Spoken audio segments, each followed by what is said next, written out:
Hello बच्चों, आज हम आपका यूरोप में राष्ट्रवाद का तीसरा टॉपिक पढ़ेंगे। यूरोप में राष्ट्रवाद का निर्माण कैसे हुआ था, ये पढ़ेंगे आज। अगर आप मध्य 18वीं सदी के यूरोप के नक्शे को देखें तो उसमें वैसे राष्ट्र राज्य नहीं मिलेंगे जैसे कि आज के हैं। अगर आप मध्य 18वीं सदी के यूरोप के नक्शे को देखो, जो मध्य 18वीं शताब्दी का जो नक्शा है, अगर वह उसको देखोगे यूरोप के नक्शे पर, तो वैसे राष्ट्र राज्य नहीं मिलेंगे जैसे आज हैं। पुराना जो यूरोप था वो अलग, वहाँ पर ज़्यादातर देश एक दूसरे पर कब्जा करने की फिराक में रहते थे, लेकिन आजकल सारे देश स्वतंत्र, ना तो कोई किसी के ऊपर कब्जा करता है ना किसी से करवाता है, तो अब राष्ट्र राज्य बन चुके हैं वो, जिन्हें आज हम जर्मनी, इटली और स्विट्जरलैंड के रूप में जानते हैं, जिनको आज आपको 9th में फिल भी करने आए थे। जर्मनी, इटली, फ्रांस वगैरह के मैप, जिनको आप इन नामों से जानते हैं। पहले वो जैसे आज स्वतंत्र राष्ट्र वैसे पहले नहीं थे। वो राजशाहियों यानी कि राजघराने, जो राजे के वो फैमिलियों के अधीन थे, डच लोगों के अधीन थे वो, ये इटली, जर्मनी और स्विट्जरलैंड, और कैंटनों में बटे हुए थे। जर्मनी, इटली, स्विट्जरलैंड को जो आज के मैप में हम देखते हैं, वो पहले पुराने 18वीं शताब्दी के जो मध्य यूरोप का मैप था उसमें वैसे नहीं थे।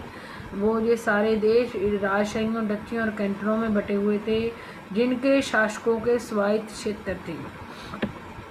कुछ राजे और डच लोग और कैंटन थे जिनके अपने अपने क्षेत्र थे, मतलब वो दूसरे क्षेत्रों के ऊपर अपना कब्जा करते रहते थे। पूर्वी और मध्य यूरोप निरंकुश राजतंत्रों के अधीन थे। पूर्वी यूरोप का जो पूर्वी हिस्सा था और पूर्व का बीच का जो हिस्सा था वो निरंकुश राजाओं के अधीन था। आप मैप देखोगे तो उसका पूर्वी साइड के जो देश थे और जो मध्य यूरोप का बीच का हिस्सा था वो निरंकुश राजाओं के अधीन था। इन इलाकों में तरह तरह के लोग रहते थे। पूर्वी यूरोप में भी और मध्य यूरोप में तरह तरह के लोग रहते थे। वे अपने आप को एक सामूहिक पहचान जहाँ किसी समान संस्कृति का भागीदार नहीं मानते थे। जो भी लोग ये रहते थे पूर्व और मध्य यूरोप के अंदर, वो अपने आप को एक ही पहचान यानी कि सामूहिक पहचान या किसी एक समान संस्कृति का भागीदार नहीं मानते थे, क्योंकि इन राजाओं ने जबरदस्ती डच लोगों ने और राजाओं ने इन लोगों पर जबरदस्ती राज कर रखा था, कब्जा कर रखा था। और लेकिन इन लोगों की ना तो एक जैसी पहचान थी, ना ही ये एक संस्कृति से जुड़े हुए थे।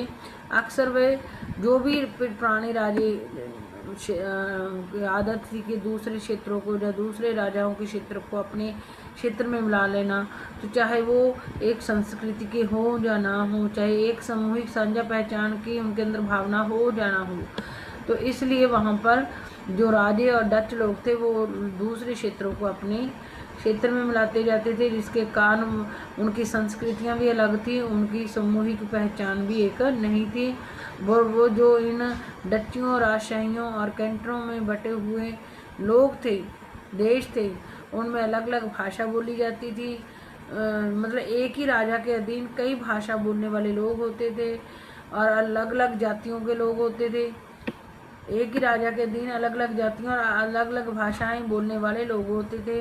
उदाहरण के तौर पर ऑस्ट्रिया हंगरी पर शासन करने वाला हैम्सबर्ग साम्राज्य कई अलग अलग क्षेत्रों और जनसमूहों में बटा हुआ था, जनसमूहों को जोड़कर बना हुआ था। उदाहरण के तौर पर ऑस्ट्रिया हंगरी पर शासन करने वाला ऑस्ट्रिया और हंगरी पर जो शासन करने वाला साम्राज्य था उसको हैम्सबर्ग साम्राज्य कहते हैं।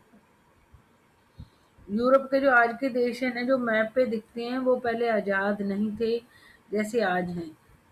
उनकी कोई अपनी अपनी बाउंड्री नहीं थी, वो अलग अलग राजाओं और डच लोगों के अधीन थे। और वहाँ पर बताई साइड भी बता रखे, पूर्वी यूरोप और मध्य यूरोप के अंदर निरंकुश राजे थे, तानाशाह राजे राज करते थे और वो नहीं देखते थे कि उनकी जनता एक जैसी है या कोई भी व्यक्ति चाहे कोई किसी भी भाषा का हो, जाति का हो, तो वो बस दूसरे क्षेत्रों पर कब्जा करते रहते थे। मतलब यूरोप के अंदर जो राजे या डच लोग राज करते थे, उनके साम्राज्य में जो लोग रहते थे वो अलग अलग भाषाओं और जातियों से जुड़े हुए थे, उनकी एक ही पहचान नहीं थी। तो अगर हम उदाहरण लेते हैं, ऑस्ट्रिया हंगरी जो देश है, इनके ऊपर जो राज कौन करता था, हैम्बसबर्ग साम्राज्य। ऑस्ट्रिया और हंगरी यूरोप के ही देश हैं, इनके ऊपर राज करने वाले इस साम्राज्य का नाम हैम्बसबर्ग था।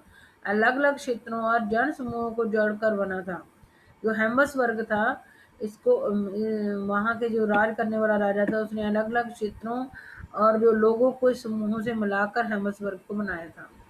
हैम्बसबर्ग साम्राज्य जो ऑस्ट्रिया और हंगरी के ऊपर शासन करता था, उसने अपने साम्राज्य को अलग अलग क्षेत्रों को मिला के और अलग अलग लोगों के समूहों को मिला के बनाया था। और हैम्बसबर्ग साम्राज्य में एल्पस के टिरोल, हैम्बसबर्ग साम्राज्य को हाईलाइट करना बिल्कुल आपने, एल्पस के टिरोल, ऑस्ट्रिया, सुडेन्टेनलैंड जैसे इलाकों के साथ साथ बोहेमिया भी शामिल था। और हैम्बसबर्ग हाईलाइट कर लो, ये इम्पोर्टेंट क्वेश्चन है, ये इसको हमने याद करना है। पहले बताया हुआ है कि जो यूरोप है वो जैसा आज दिखता है वैसा पहले नहीं था। वो अलग अलग राजाओं और डच लोगों के अधीन थे, उसके यूरोप के अलग अलग क्षेत्र पूर्व और मध्य के ऊपर ज्यादा कब्जा था राजाओं और डचियों का। जो वहाँ का हैम्बसबर्ग साम्राज्य जो ऑस्ट्रिया और हंगरी पर राज करता था, वो अलग अलग क्षेत्रों और जनसमूहों से मिलकर बना था। उसमें एल्पस के ट्रॉल, एसी हो गया ऑस्ट्रिया, सुडेन्टेनलैंड और जैसे इलाकों के साथ साथ बोहेमिया भी शामिल था। यहाँ के कुलीन वर्ग में जर्मन भाषा बोलने वाले ज्यादा थे। यहाँ के जो कुलीन वर्ग यानी कि जो अमीर लोग थे, वो जर्मन भाषा, हैम्बस वर्ग के कुलीन वर्ग लोग जर्मन भाषा, हैम्बस वर्ग के कुलीन वर्ग लोग क्या बोलते थे, जर्मन भाषा बोलते थे। हैम्बसबर्ग साम्राज्य में लोम्बार्डी और वेनेशिया जैसे इतालवी भाषी प्रांत भी शामिल थे। तो याद रखना, जिन भाषा में इतालवी यानी कि इटली की जो भाषा थी, इतालवी भाषा बोली जाती थी, वो मतलब हैम्बसबर्ग के जो कुलीन वर्ग तो जर्मन भाषा बोलते थे, लेकिन लोम्बार्डी और वेनेशिया यानी कि ये इटली के हिस्से हैं। हैम्बसबर्ग साम्राज्य में लोम्बार्डी और वेनेशिया जो क्षेत्र आता था, उसमें इतालवी भाषा बोली जाती थी। हंगरी में आधे लोग मैग्यार भाषा बोलते थे। हंगरी के ऊपर भी, ऑस्ट्रिया के ऊपर भी हैम्बसबर्ग का कब्जा था, तो हंगरी के आधे लोग मैग्यार भाषा बोलते थे, जबकि बाकी लोग विभिन्न बोलियों का इस्तेमाल करते थे। गालिसिया में कुलीन वर्ग पॉलिश भाषा बोलता था। गालिसिया भी हैम्बसबर्ग का ही हिस्सा था, उसमें कुलीन वर्ग पॉलिश भाषा बोलता था। इन प्रभावशाली समूहों के अलावा हैम्बसबर्ग साम्राज्य की सीमा रेखाओं के भीतर भारी संख्या में खेती करने वाले लोग अधीन अवस्था में रहते थे। हैम्बसबर्ग ढंग से याद करना है आपने। हैम्बसबर्ग मतलब वहाँ का जो यूरोप का मैप आज दिखता है, जिसमें जर्मनी, इटली और स्विट्जरलैंड है, वो पहले ऐसा नहीं था। पहले यूरोप के पूर्व और मध्य यूरोप के अंदर अलग अलग राजाओं और डच्चों ने अपना कब्जा कर रखा था, और वहाँ पर एक जैसे लोग भी नहीं रहते थे, जातियों के लोग भी नहीं रहते थे, एक भाषा बोलने वाले भी लोग नहीं रहते थे। और ऑस्ट्रिया और हंगरी जो है उसके ऊपर कब्जा किसने कर रखा था, हैम्बसबर्ग साम्राज्य ने। और हैम्बसबर्ग साम्राज्य कैसे बना था, अलग अलग क्षेत्रों और अलग अलग समूहों के लोगों से मिलकर। और इसमें कौन, एल्पस के ट्रॉल, ऑस्ट्रिया, सुडेन्टेनलैंड जैसे इलाके तथा बोहेमिया भी शामिल था। और बोहेमिया के जो कुलीन वर्ग थे, बोहेमिया के जो कुलीन वर्ग थे, वो जर्मन भाषा बोलते थे। हैम्बसबर्ग साम्राज्य की इतालवी भाषा वाले प्रांत कौन से थे, लोम्बार्डी और वेनेशिया हैम्बसबर्ग साम्राज्य के प्रांत थे, लेकिन वहाँ इतालवी भाषा बोली जाती थी। बोहेमिया में जर्मन भाषा, लोम्बार्डी और वेनेशिया इतालवी भाषा बोलते थे। इन दोनों एरिया में रहने वाले लोग जो हैम्बसबर्ग साम्राज्य में शामिल था। हंगरी के आधे लोग मैग्यार भाषा जो बोलते थे, ये भी हंगरी भी हैम्बसबर्ग साम्राज्य के अधीन था, जबकि बाकी लोग विभिन्न बोलियां बोलते थे। गालिसिया के कुलीन वर्ग पॉलिश भाषा बोलते थे, जबकि पोलैंड के लोगों को बोलनी चाहिए, लेकिन गालिशिया के लोग, जो फिर पॉलिश वाला बोलने वालों का पोलैंड वाला होगा, लेकिन उससे पहले वो गालिसिया के कुलीन वर्ग जो पॉलिश भाषा बोलता था। इन प्रभावशाली समूहों के अलावा हेम्सबर्ग साम्राज्य, मतलब ये तो सारे याद रखने हैं। वहाँ के हेम्सबर्ग के प्रभावशाली क्षेत्र ऑस्ट्रिया और हंगरी थे, और ये ट्रॉल, एल्प्स के ट्रॉल, ऑस्ट्रिया, सुडेन ये और बोहेमिया वहाँ के वो प्रभावशाली क्षेत्र हैं। बोहेमिया के कुलीन वर्ग जर्मन भाषा, लंबार्डी और वेनेशिया का भी प्रभावशाली क्षेत्र है, ये वहाँ का हेमसवर्ग है उसका। इसमें इतालवी भाषा बोली जाती थी। हंगरी भी इसके अधीन था, उसके आधे लोग मैग्यार और बाकी विभिन्न बोलियां बोलते थे। और गालिसिया के लोग, जो कुलीन वर्ग था, वो पॉलिश भाषा बोलता था। ये सारे थे, ये 5-6 जो दे रखे हैं, ये सारे प्रभावशाली समूह है हेमसवर्ग की। और इसके अंदर, इसकी सीमा, हेमसवर्ग सीमाओं के अंदर खेती करने वाले लोग अधीनस्थ अवस्था में रहते थे, मतलब उनको दास बना के रखा जाता था। वहाँ जो खेती करने वाले लोग थे हेमसवर्ग में, वो अधीन अवस्था में रहते थे। जैसे उत्तर में बोहेमियन और हमने ऊपर भी पढ़ा है, बोहेमिया के लोग उत्तर दिशा में रहते थे। स्लोवाक कानियोला में स्लोवेन्स, दक्षिण में, उत्तर में बोहेमियन लोग रहते थे। स्लोवाक कानियोला में स्लोवेन्स, स्लोवाक और कानियोला में स्लोवेन्स भाषा बोलने वाले स्लोवाक की भाषा स्लोवेन्स बोलते होंगे।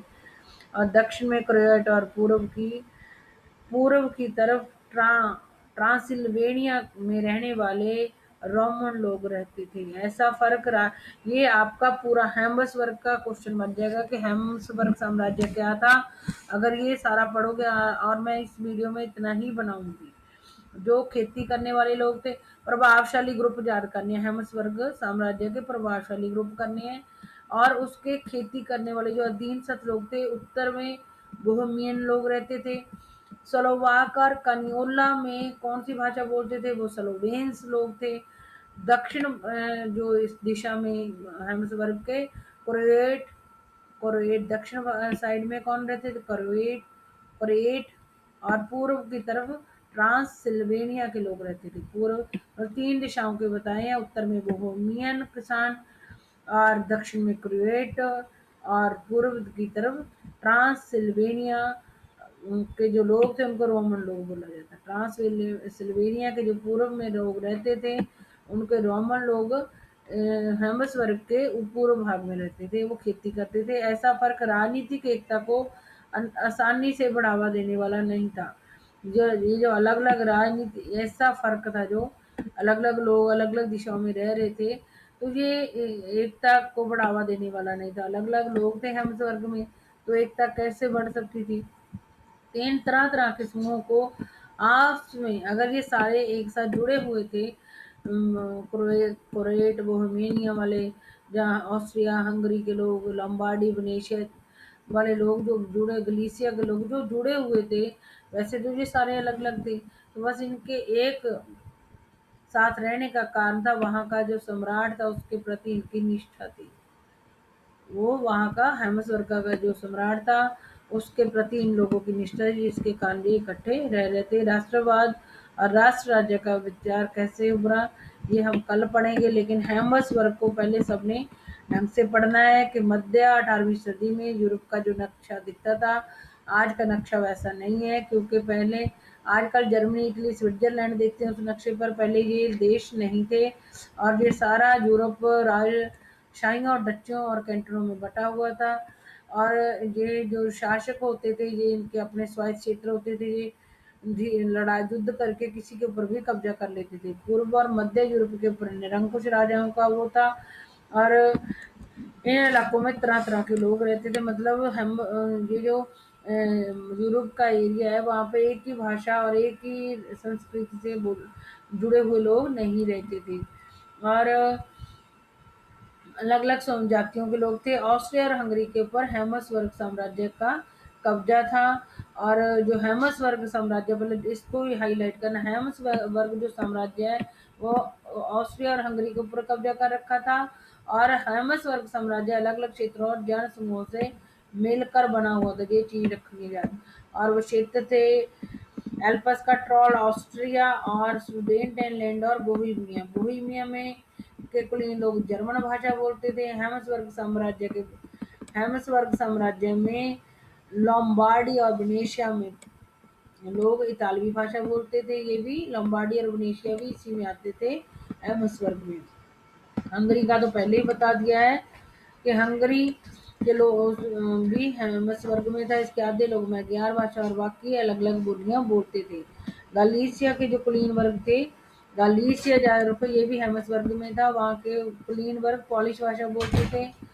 इन प्रभावशाली समूहों के अलावा हेमसवर्ग में खेती करने वाले लोग अधीनावस्था में भी रहते थे। उत्तर दिशा में बोहेमियन लोग रहते थे, दक्षिण में क्रोएट रहते थे, पूर्व की तरफ पे ट्रांससिल्वेनिया के लोग, जिनको रोमन लोग कहा जाता था, वो खेती करते थे। और स्लोवाक कार्नियोला में स्लोवेंस रहते थे। स्लोवाक कार्नियोला में स्लोवेंस, ये अलग अलग तरीके के लोग वहाँ रह रहे थे। ऐसा फर्क राजनीतिक एकता को आसानी से बढ़ावा नहीं देता। मतलब अलग अलग लोग रह रहे हैं, पता नहीं वहाँ पे राजनीतिक एकता फिर कैसे थी। तो अगर वहाँ राजनीतिक एकता इतने अलग अलग लोगों में थी, तो वहाँ उनकी सम्राट के प्रति निष्ठा थी, जिसके कारण वो इकट्ठे रह रहे थे। और हमने इसको, आपने इसको वीडियो को बार बार देखोगे तो हेमसवर्ग साम्राज्य ढंग से याद हो जाएगा। कुछ महत्वपूर्ण तिथियां: 1797 में नेपोलियन का इटली पर हमला और नेपोलियन युद्धों की शुरुआत। 1797 में नेपोलियन ने इटली पर हमला कर दिया था और नेपोलियन युद्धों की शुरुआत हो गई थी 1797 में। 1814 और 15 के युद्ध में नेपोलियन खत्म हो गया था और वे वियना शांति संधि बनी थी, क्योंकि जो इसके ऊपर कुछ देशों ने रोक लगा दी थी, इसके विरुद्ध लड़े थे और इसको हरा दिया था नेपोलियन को 1814 और 15 में। और वियना संधि के द्वारा वो सारी चेंजेस खत्म कर दी थी जो इसने नेपोलियन ने अपनी नेपोलियन संहिता के द्वारा लागू करी थी। 1821 में यूनानी स्वतंत्रता के लिए संघर्ष, यूनान देश भी अधीन था, उसकी स्वतंत्रता के लिए भी लड़ाई 1821 में। ये डेट्स याद कर लेना, वन वर्ड में आ सकती है कि 18 यूनान की स्वतंत्रता के लिए लोगों ने संघर्ष कब शुरू किया था, 1821 में। 1848 में फ्रांस में क्रांति हुई थी। आर्थिक परेशानी, मतलब फ्रांस की क्रांति ओनली 1789 में नहीं, उसके बाद भी होती रही है। फ्रांस में क्रांति हुई थी 1848 में। 1848 में क्या क्या हुआ था: आर्थिक परेशानियों से ग्रस्त कारीगरों, उद्योगी मजदूरों और किसानों की बगावत, मध्य वर्ग संविधान और प्रतिनिधियात्मक सरकार के गठन की मांग करता है। फ्रांस में क्रांति क्या हुई थी वो आपको भी पता, पहले भी किसान और कारीगरी दुखी थे। जो उद्योगों में करने वाले मजदूर थे और किसान थे, उन्होंने बगावत कर दी थी। जो मध्य वर्ग ने पहले शुरुआत में फ्रांस में संविधान बनाया था और जो प्रतिनिधियों पर आधारित सरकार की 1848 में वहाँ के गरीब लोग वो कर रहे थे। उद्योगों में मजदूर, काम करने वाले मजदूर और जिनको पैसे संबंधी ज़्यादा प्रॉब्लम नहीं आई थी, जो कारीगर थे और जो किसान थे, उन्होंने ये बगावत की थी कि मध्य वर्ग का जो फ्रांस में 1789 में जो संविधान बनाया गया था वो लागू किया जाए और जो प्रतिनिधियों पर आधारित सरकार होती है वो लागू की जाए। इतालवी, जर्मन, मैग्यार, पोलिश, चेक आदि राष्ट्र राज्यों की मांग करते हैं। और 1848 में इतालवी भाषी कह रहे हमारा इटली बनाया जाए, जर्मन वालों ने जर्मनी की, और मैग्यार भाषा हंगरी वालों की है, और पोलिश भाषा वालों ने पोलैंड की, और चेकोस्लोवाकिया चेक भाषा बोलने वाले लोगों की। बोले इन्होंने 1848 में मांग शुरू कर दी थी, जो हेमसवर्ग के अधीन आते थे, कि हमारे अपने राज्य बने। और फिर इतालवी भाषा बोलने वाले लोगों का एकीकरण उनका कब हुआ था, 1879। ये वर्कशीट भी आपके आ चुकी है। 1859 से लेके 1870 तक इटली के लोगों ने अपनी इटली भाषा एरिया को इकट्ठा करने में टाइम लगा था, जिनके 11 साल लगे थे उनको इटली को इकट्ठा करने में, इटली की भाषा बोलने, इतालवी भाषा बोलने वाले एरिया को इकट्ठा करने में। और 1866 से 1871 तक जर्मनी का एकीकरण हुआ था। ये तो 5 साल में ही हो गया। और 1905 में हेमसबर्ग और ऑटोमन साम्राज्यों स्लाव राष्ट्रवाद मजबूत होता है।